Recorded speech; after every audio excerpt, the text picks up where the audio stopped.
การขุดค้นพระพุทธรูปวัตถุโบราณที่ดอนเพิงคำเมืองต้นเพิงแขวงบ่อแก้วระยะที่ 3 ได้ดำเนินขุดค้นมาแต่วันที่ 11 พฤษภาคม 2025 เป็นต้นมา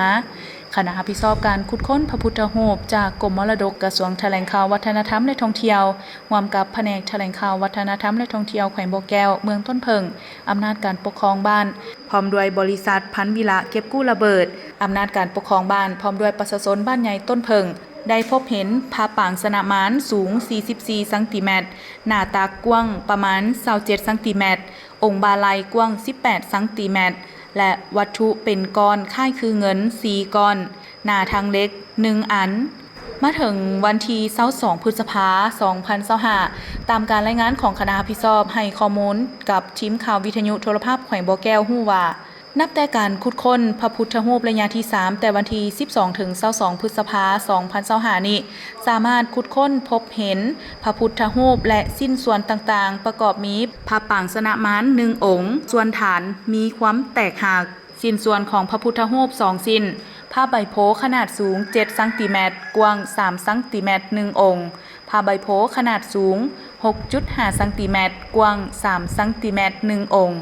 และได้ผ้าใบโพน้อยเพิ่มอีก2 องค์สิ้นส่วนแผ่นซืนน้อยเป็นวงมนขนาด3 ซน. วัตถุเป็นก้อนคล้ายคือเงินรวมทั้งหมด7 ก้อนหน้าทางเล็ก1 อันขวนหอนเล็ก1 ดวงเล็กเส้น1 เส้นโค้งและห้องห้อยซากดินจีจำนวนหนึ่งอยู่ในความลึกประมาณ4 เมตรสิ้นส่วนฐานดินจีคล้ายคือแถนพระ1 สิ้นขนาด40 คูณ 40 ซน. และขวาน1 อันดังนั้นคณะรับผิดชอบให้ฮู้อีกว่า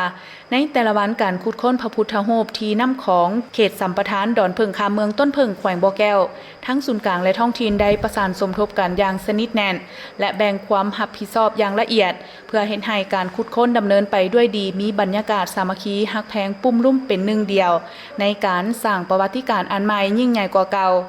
เข้าร่วมในการขุดค้นครั้งนี้มีท่านปริญญาเอกทองฤทธิ์หลวงโคตรห้องกรมมรดกกระทรวงแถลงข่าววัฒนธรรมและท่องเที่ยวท่านสมศักดิ์มหาผลห้องหัวหน้าแผนกแถลงข่าววัฒนธรรมและท่องเที่ยวแขวงมีพระสงฆ์องค์ข้าเจ้า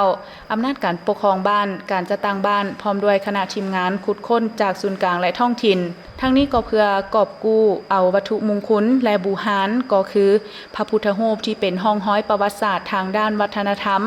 ได้ขึ้นมาประดิษฐานไว้ในวัดวาอารามซึ่งเป็นสถานที่ศักดิ์สิทธิ์เฮ็ดให้ชาวพุทธทั่วโลกได้ขับไหว้สักการะบูชาและฮู้ถึงคุณค่ามรดกที่ล้ำค่าหาเปรียบเหมือนบ่ได้ซึ่งได้แอบอ้างถึงความอุดมสมบูรณ์หั่งมีของอาณาจักรลาวลานซางในอดีตการอีกด้วย